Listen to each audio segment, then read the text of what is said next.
విద్యార్థి దశ నుండే బాలికలు నాయకత్వ లక్షణాలను పెంపొందించుకోవాలని జిల్లా కలెక్టర్ ఇలత్రిపాటి సూచించారు. ప్రజాపాలన ప్రగతి ప్రణాళిక 99 రోజుల కార్యాచరణలో భాగంగా మహిళా వారోత్సవం పురస్కరించుకొని కలెక్టరేట్ లో శనివారం కిషోర బాలికలతో మాక్ పార్లమెంట్ కార్యక్రమాన్ని నిర్వహించారు.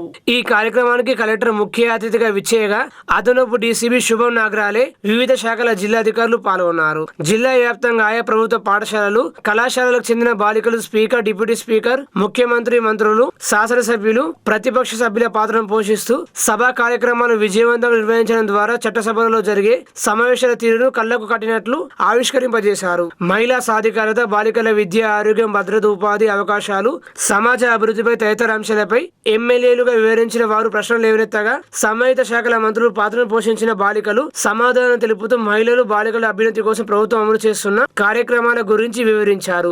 దాదాపు 2 గంటలకు పైగా మాక్ పార్లమెంట్ సెషన్ అత్యంతం ఎంతో ఆసక్తిగా కొనసాగింది. చట్టసభలకు ప్రాతినిధ్యం వహించే ప్రజాప్రతినిధుల పాత్రలో బాలికలు ఎంతో చక్కగా ఇమిడిపోయి రాణించడం పట్ల కలెక్టర్ వారిని అభినందిస్తూ తన తరపున పలువురికి ప్రత్యేక బహుమతులు అందించి ప్రోత్సహించారు. ఈ సందర్భంగా కలెక్టర్ మాట్లాడుతూ ప్రజాస్వామ్య వ్యవస్థపై అవగాహన కల్పించడం, సముచిత నిర్ణయాలు తీసుకునే సామర్థ్యాన్ని పెంపొందించడమే లక్ష్యంగా ఈ కార్యక్రమాన్ని నిర్వహించడం జరిగిందని, తాము ఆశించిన దానికంటే ఎంతో ఉత్తమంగా బాలికలు రాణించి మాక్ పార్లమెంట్ విజయవంతం చేశారని ప్రశంసించారు. బాలికలు అన్ని రంగాల్లో రాణిస్తూ ఆత్మవిశ్వాసంతో ముందుకు సాగాలని సూచించారు. ప్రజాస్వామ్య పరిణతిని ప్రదర్శిస్తూ సమాజ అభివృద్ధిలో భాగస్వాములు కావాలని ఆకాంక్షించారు. సాంస్కృతిక సంప్రదాయాలను గౌరవిస్తూ నైతిక విలువలు, క్రమశిక్షణ పెంపొందించుకోవాలని హితవు పలికారు. మహిళా సాధికారతకు ప్రభుత్వం పెద్దపీట వేస్తూ అనేక కార్యక్రమాలు అమలు చేస్తుందని, ప్రభుత్వ తోడ్పాటును సద్వినియోగం చేసుకుని ఉజ్వల భవిష్యత్తుకు బాటలు వేసుకోవాలని మార్గనిర్దేశం చేశారు. అందుబాటులోకి వచ్చిన సాంకేతిక పరిజ్ఞానాన్ని సరైన రీతిలో వినియోగించుకోవాలని, స్మార్ట్ ఫోన్లలో అనవసర విషయాలకు సమయం వృధా చేయకూడదని సూచించారు. వ్యక్తిగత పరిశుభ్రతకు ప్రాధాన్యత ఇవ్వాలని, ఆరోగ్య పరిరక్షణ కోసం తప్పనిసరిగా పౌష్టికాహారం తీసుకోవాలన్నారు. ఎక్కడైనా ఇబ్బందులు తలెత్తితే నిస్సంకోచంగా అధికారుల దృష్టికి తేవాలని, భద్రతాపరమైన సమస్య ఎదురైనప్పుడు భరోసా కేంద్రాన్ని సంప్రదించాలని సూచించారు. కాగా తల్లిదండ్రులు పిల్లలను సమదృష్టితో పెంచాలని, బాలికల పట్ల వివక్షతను ప్రదర్శించకూడదని, వారు ఉన్నత శిఖరాలను అధిరోహించేలా ప్రోత్సహించాలని తో పలికారు. బాలికల విద్యకు తల్లిదండ్రులు ప్రాధాన్యత ఇవ్వడం వల్ల కేరళంలో అక్షరాస్యత 90% పైగా ఉందని, అదే స్ఫూర్తితో తెలంగాణలో కూడా అక్షరాస్యతను గణనీయంగా వృద్ధి చెందేలా ప్రతి ఒక్కరూ తమ వంతు కృషి చేయాలని పిలుపునిచ్చారు. ఈ సందర్భంగా క్షేత్రస్థాయిలో తాము గమనించిన పలు సమస్యలు, ఇబ్బందుల గురించి బాలికలు ప్రస్తావించగా వాటి పరిష్కారానికి జిల్లా యంత్రాంగం తరపున తగిన చర్యలు తీసుకుంటామని కలెక్టర్ సానుకూలంగా స్పందించారు. ఈ కార్యక్రమంలో DRDO Sayana, DEO Ashok, DMHO doctor Rajashree, జిల్లా సంక్షేమాధికారిని పద్మ, వివిధ శాఖల జిల్లా అధికారులు, విద్యార్థినీలు, వారి తల్లిదండ్రులు, ఉపాధ్యాయులు పాల్గొన్నారు.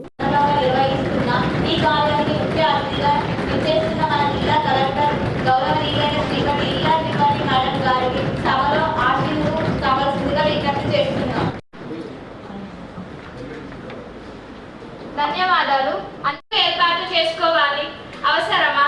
ప్రస్తుత స్థితి ఎలా ఉంది అధ్యక్ష? అధ్యక్ష, స్నేహ సంఘాల ద్వారా ఏం పురోగతి సాధించారు అధ్యక్ష? ధన్యవాదాలు. ధన్యవాదాలు అధ్యక్ష. ఒకప్పుడు స్నేహ సంఘాలు లేవు, ఇప్పుడు ఏర్పాటు చేస్తున్నాం. ప్రస్తుతం స్నేహ సంఘాలు జిల్లా వ్యాప్తంగా 1033 సంఘాలు ఉన్నాయి. అందులో 6661 సభ్యులు ఉన్నారు. రాబోయే కాలంలో కూడా ఇంకా ఎంతో మంది సంఘాలు సభ్యులు కూడా పెరుగుతారని అమృత గారు చక్కటి వివరణ సహస్రం. నేను అడగాలనుకున్న ప్రశ్న వచ్చేసి, నేటి స్నేహ సంఘాలను మరింత బలోపేతం చేయడానికి మనం ఎలాంటి చర్యలు తీసుకోవచ్చు అధ్యక్ష? చురుకైన భాగస్వామ్యం, గ్రామ కార్యక్రమాల్లో పాల్గొంటున్నారు. సామాజిక మరియు ఆర్థిక అవగాహన, పొదుపు అలవాటు, డబ్బు వినియోగం గురించి అవగాహన పెరుగుతుంది. సమానత్వ భాగం కూడా వాళ్ళలో పెరుగుతుంది. చదువుపై ఆసక్తి కూడా వాళ్ళలో పెరుగుతుంది. మా ఆత్మవిశ్వాసం పెరుగుతుందని బాలికలు తమ అభిప్రాయాలను ధైర్యంగా చెప్పగలుగుతున్నారు. విద్యపై ఆసక్తి కూడా పెరుగుతుంది. చదువు కొనసాగించాలనే అవగాహన పెరుగుతుంది. నాయకత్వ లక్షణాలు కూడా వాళ్ళలో పెరుగుతున్నాయి. సమావేశాలు నిర్వహించుకోవడం కొరకు ఆసక్తి పెరుగుతుంది. మాట్లాడడం, నిర్ణయాలు తీసుకోవడం నేర్చుకుంటున్నారు. ఆరోగ్యం మరియు పరిశుభ్రతపై అవగాహన ప్రజల్లో పెరుగుతుంది. పరిశుభ్రత, పోషకాహారం, ఋతుక్రమ శుభ్రత గురించి తెలుసుకోవడం జరిగింది. చిన్న వయసులో వివాహాలపై అవగాహన, బాల్య వివాహాల వల్లే కలిగే నష్టాలు తెలుసుకొని వాటిని నిరోధించే స్థాయికి ఎదిగారు. తల్లిదండ్రులతో, పెద్దలతో వాటి గురించి అవి మాకు వద్దు, మేము చదువుకుంటామని చెప్పి వాళ్ళని ప్రశ్నించే స్థాయికి కూడా ఎదిగారు. ధన్యవాదాలు. కూడా పెరగడం గమనిస్తున్నాం. డిప్యూటీ స్పీకర్ శ్రీనిధి గారు కొనసాగిస్తారు.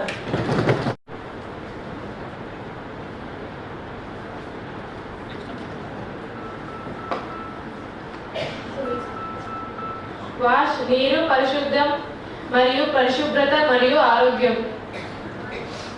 ధన్యవాదములు అధ్యక్ష. వాటర్ బాటిల్స్ బరువు, బుక్స్ బరువు వారి బరువు కంటే ఎక్కువగా వస్తుంది. ఈ నీటి సమస్యకి ప్రభుత్వం ఎలాంటి చర్యలు తీసుకుంటుంది? గౌరవ మంత్రి గారు మీ ద్వారా చెప్పాలని కోరుతున్నాను అధ్యక్ష. ధన్యవాదాలు. చేయడం జరిగింది. అలాగే మిషన్ భగీరథ ద్వారా సురక్షిత మంచి నీరు అందించడం జరుగుతుంది అని సభకు తెలియజేస్తున్నాం అధ్యక్ష. ఉచితంగా ఎల్లప్పుడూ నాప్కిన్స్ అందించాలి. దీనిపై మీ స్పందన ఏంటి? ఎందుకు అందుబాటులో లేదు? కూర్చొని ఆన్లైన్లో క్లాసెస్ అటెండ్ అయ్యి చేసేలాగా కూడా వాళ్ళకి సదుపాయం అనేది కల్పిస్తున్నాము. అలానే వాళ్ళు చదువుకోవడం వల్ల వాళ్ళకు వచ్చే బెనిఫిట్స్ ఏంటి అనేది కూడా మేము వాలంటీర్స్ని ఇంటికి పంపించి చేపిస్తున్నాం అధ్యక్ష. బస్సు సౌకర్యం లేకపోయినా వారికి ప్రతి ఒక్కరికి సైకిళ్ళు అవి ఎలక్ట్రిక్ వెహికల్స్ అనేవి మేము ప్రొవైడ్ చేస్తున్నాం అధ్యక్ష. వాళ్ళ చదువుకి ఎటువంటి ఆటంకం కలగకుండా వాళ్ళు ఆన్ టైం స్కూల్స్కి కాలేజెస్కి వెళ్ళేలాగా ప్రభుత్వం కల్పిస్తున్న మౌలిక వసతులు ఏమిటి అధ్యక్ష? వసతులు కల్పించడం వలన బాలికలకు చదువు ఏ రకంగా మెరుగుపడుతుంది? తాగునీరు, వాటితో పాటు ఉచిత పుస్తకాలు అనేవి ఏర్పాటు చేస్తున్నాము. అలాగే లైబ్రరీస్ అనేవి కొత్తవి నిర్మిస్తున్నాము. పాత శిథిలావస్థలో ఉన్నవన్నీ రెనోవేట్ చేస్తున్నాము. అలాగే విద్యార్థులకి హాస్టల్ వసతి అనేది కల్పిస్తున్నాము. వాటిలో వాళ్ళకి ఎటువంటి ఇబ్బంది లేకుండా శానిటరీ ప్యాడ్స్ అవి ఇవి, దానికి తోడు వాళ్ళకి CCTV అనేది నిర్వహిస్తున్నాము. అధ్యక్ష, బాలికల సాధికారత పట్ల ప్రభుత్వం తీసుకుంటున్న చర్యలు ఏమిటి? విద్యాశాఖ సార్ ఉన్నారు.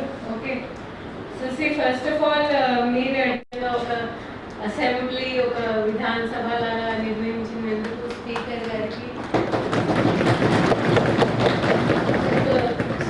గారికి ఇక్కడ ఉన్న చాలా సున్నితమైన ఎమ్మెల్యేలకి నిజంగా ఇలా జరగదు. ఓకే, సో మీ అందరికీ అభినందనలు తెలియజేస్తున్నాను.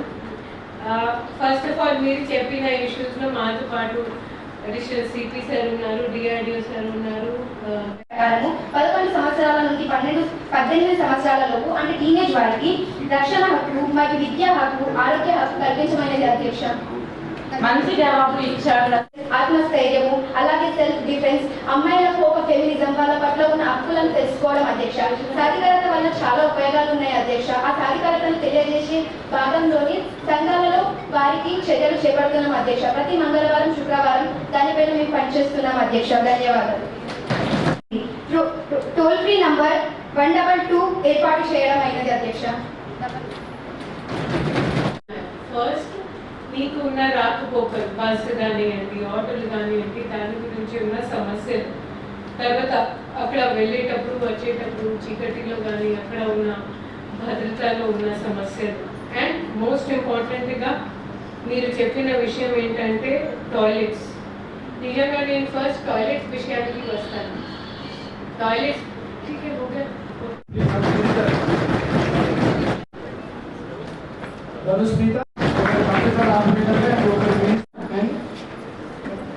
Alisha, Harshita, Harim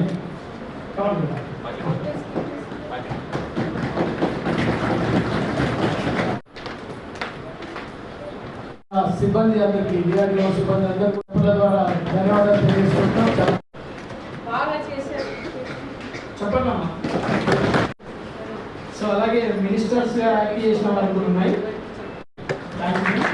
minister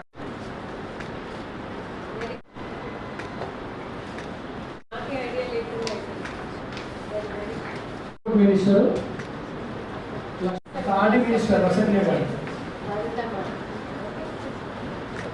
RD minister సలహాలు ఇచ్చిన మన